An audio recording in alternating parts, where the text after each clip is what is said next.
समय ज़्यादा हो रहा निकलता जा रहा है और पुराने लोगों की बातें ही सब ज़्यादातर हो रही हैं। तो नए लोग ये आए हैं तो ये कहेंगे भाई हम तो ये सब बात समझ नहीं पा रहे हैं। तो नए लोगों को आपको समझाता हूँ, सरल भाषा में समझाता हूँ। देखो प्रेमियों, मोटी बात आप ये समझो कि ये मनुष्य शरीर जो मिला है ये किराए के मकान की तरह से है। जैसे कोई किराए के घर में जा रहा है तो कुछ दिन तक रहता है, जब मकान मालिक चाहता है तो किराए के घर को अपने खाली करा लेता है। ऐसे शरीर का मालिक कौन है? कहते हो हमारा शरीर है, हमारा नाक है, हमारा कान है, हमारा मुंह है, हमारी आँख है। ये आपकी है? अरे आपकी होगी और होगी। तो आप कैसे गारंटी लेते हो कि आपकी है? अब हम पीछे की याद दिलाते हैं आप। यही तो वो लोग भी कहते रहे। कौन? जो हमारे आपके पिताजी थे, दादाजी थे, उनके पिताजी दादाजी थे, वो भी तो यही कहते रहे कि ये मेरा धन है, ये मेरी ज़मीन है, ये मेरे बच्चे हैं, ये मेरा शरीर है। उनका कुछ रहा? कुछ नहीं रहा। उन्हीं की औलाद, पिताजी की ही औलाद हम लोग, और पिताजी को ऐसे जाते देख रहे हैं, कुछ नहीं कर पा रहे हैं। तो अब आप ये समझो अपना शरीर है ही नहीं, या धन दौलत ये सब कुछ है ही नहीं। और भी समझा दें, ये जो खेत जोतते हो, खेडूत लोग हो आप, जुताई करते हो, ये आपकी ज़मीन है, आपकी नहीं है। भले आपको पट्टा मिला हो, कागज़ मिला हो, रजिस्ट्री मिली हो कि आपके नाम से है, ये वारिस में आपके पिता के आपको मिला हो कि ये इनकी ज़मीन है, लेकिन गवर्नमेंट जब चाहेगी तब उस ज़मीन को ले लेगी। गुजरात सरकार जब चाहेगी, भारत सरकार जब चाहेगी तो उस ज़मीन को ले लेगी। पैसे रुपए की कमी हो जाए अभी सरकार को, तो बैंक में जो जमा किए हो उसमें से आपको 2 रुपया भी नहीं मिलेगा। पहले तो मैनेजर लोग यही कहेंगे एफडी बनवा लो, एफडी बनवा लो, कागज़ ले लो। पोल नहीं खोलेंगे कि सरकार की खोखली हालत हो गई।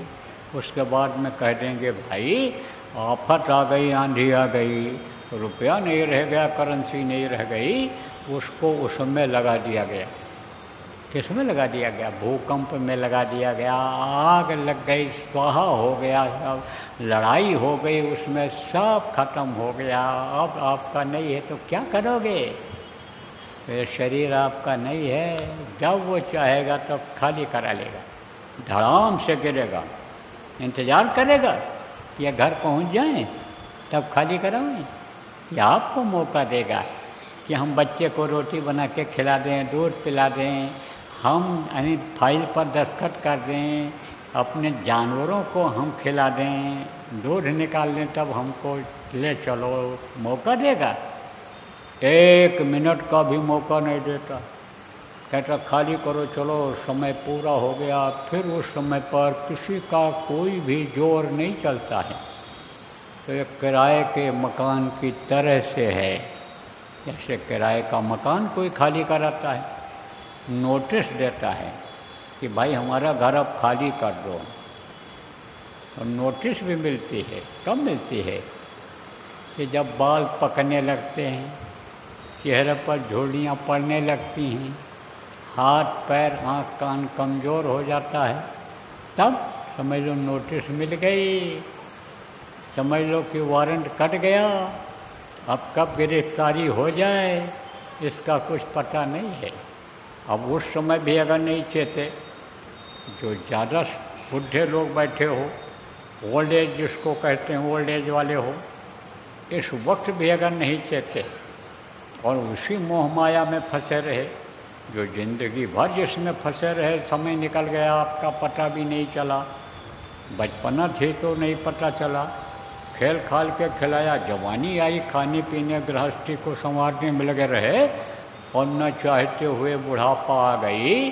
तो अगर आप इस समय नहीं चेतोगे तो ये पानी केरा बुदबुदास मानुष की जात और देखत ही छिप जाएंगे जो तारे प्रभात। जैसे आसमान के तारों को देखते रहो रात में बैठ कर के और सवेरा होते ही छिप जाते हैं। पानी बरसता है और बूंदें गिरती हैं, बुलबुले निकलते हैं, लेकिन देखते देखते बुलबुले ख़त्म हो जाते, ऐसे ये ज़िंदगी ख़त्म हो जाएगी। ये तो उसी तरह से है। अब आप ये सोचो कि ये मनुष्य शरीर मिला क्यों, किस लिए मिला हमको? खाने पीने मौज मस्ती के लिए मिला या और कोई काम के लिए मिला?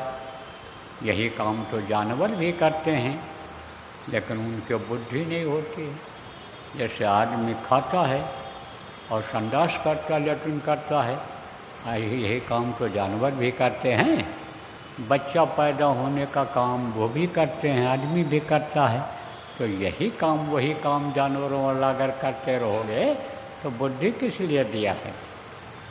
देखो, कुत्ता को ज्ञान हो अभी, वो सूकर को अगर ज्ञान हो तो वो गंदी चीज़ खाएगा, लेकिन आपको ज्ञान है ये गंदा है, जिस चीज़ को निकाल दिया गया ये गंदगी है, ये इसको खाएंगे तो ये नुकसान करेगा। तो आपको बुद्धि दी गई है। अब बुद्धि से सोचने की ज़रूरत है, समझने की ज़रूरत है कि किस लिए यह मनुष्य शरीर मिला। तो जो नहीं जानते हो उनको बता रहा हूँ, यह मनुष्य शरीर भगवान के प्राप्ति के लिए मिला है कि भगवान का दर्शन करो।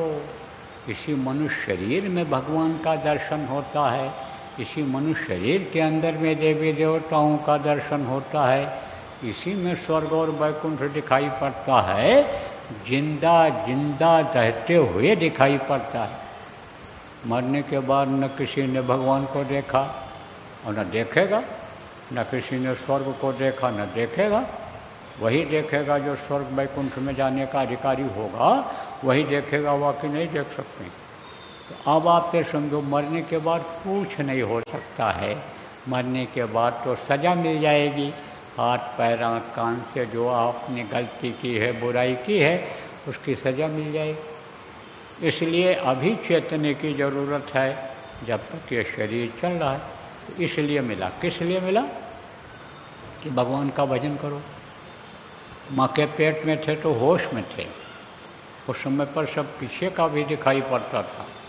तो उस समय यही कहते थे, प्रभु बाहर निकालो, बाहर निकालो, बाहर निकालो, दया करो, हम समर्थ गुरु को खोजेंगे, उनसे नाम लेकर के नाम की कमाई करेंगे, नामदान सुन कर के हम नाम को जपेंगे, दया करो, हम ध्यान लगाएंगे आपका, आपको अंतर में देखते रहेंगे बराबर, आपके चरणों में लिपटे रहेंगे, आपके पास पहुंच जाएंगे जब शरीर छूटेगा। लेकिन जब बाहर निकाले गए, बाहर जीव निकला, उसी समय भूल और भ्रम का पर्दा माया ने डाल दिया और धीरे धीरे धीरे धीरे भूलता चला गया। और इस समय बिल्कुल भूल गए हो। तो जब भूल जाते हैं जीव और कर्म खराब हो जाते हैं, तब नरकों में जाने लगते हैं और मार पड़ती है, तब चिल्लाते हैं। किसके पास आवाज़ पहुंचती है? उस प्रभु के पास।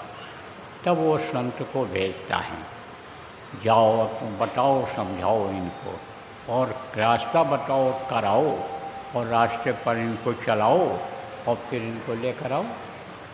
तो प्रेमियों को वादा किया था, उस वादे को निभाओ।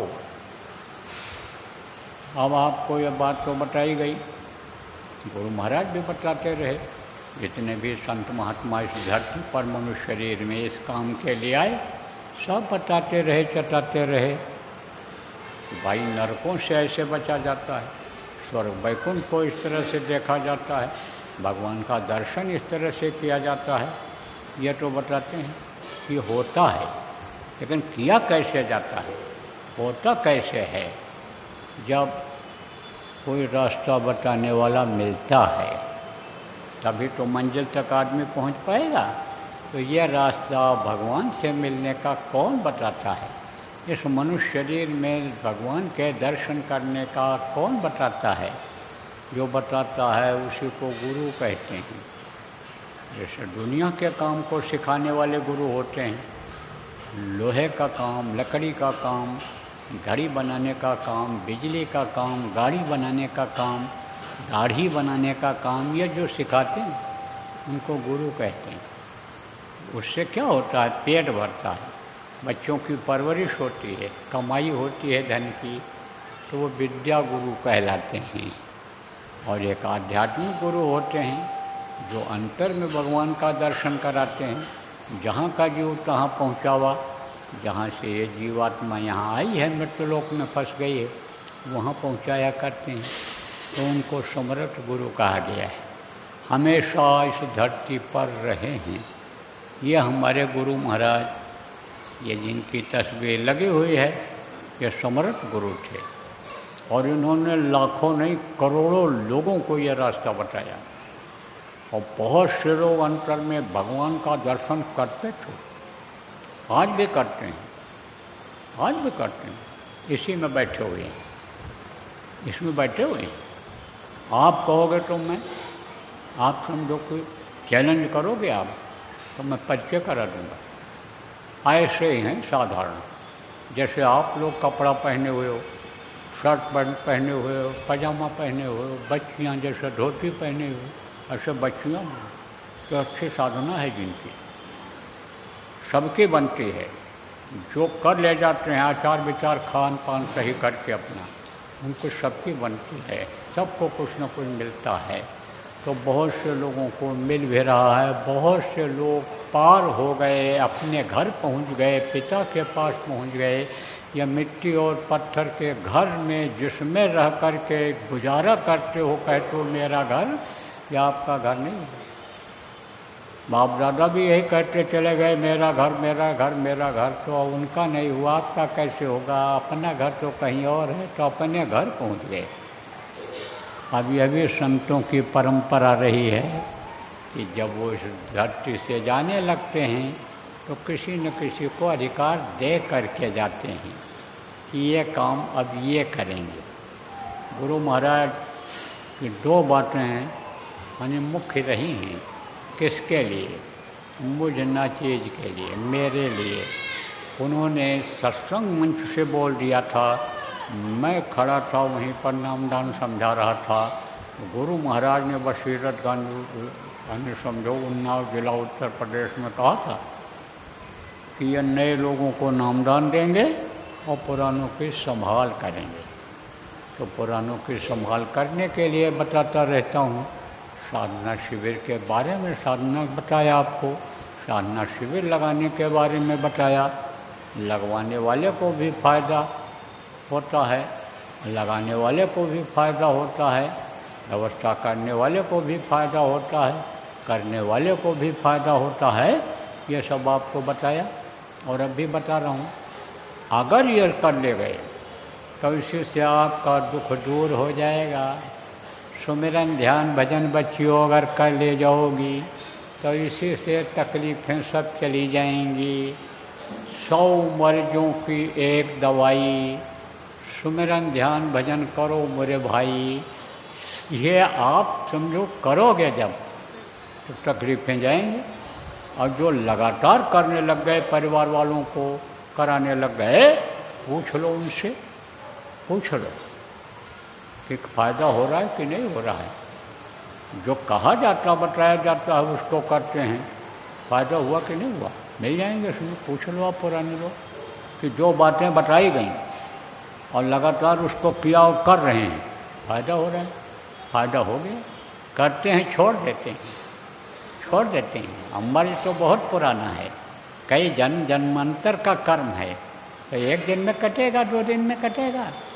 मान लो मर्ज पुराना है, रोग पुराना है, तो 4 दिन की दवा में ठीक होगा। 4 महीना खाना पड़ेगा, 4 साल तक खाना पड़ता है। जिंदा रहो 40 साल तो 40 साल तक खाना पड़ता है। जब पुराना मर्ज हो जाता है, जानलेवा मर्ज हो जाता है, तो ऐसे ही बात को समझना चाहिए। तो आप जब लगातार साधना करते रहोगे, लगातार शिविर में आते जाते रहोगे, आदत बन जाएगी, घर पर भी करने लग जाओगे, तो उसी से संकट आपका सब दूर हो जाएगा। पुराने लोगों के लिए मुख्य संदेश इस समय पर यही है।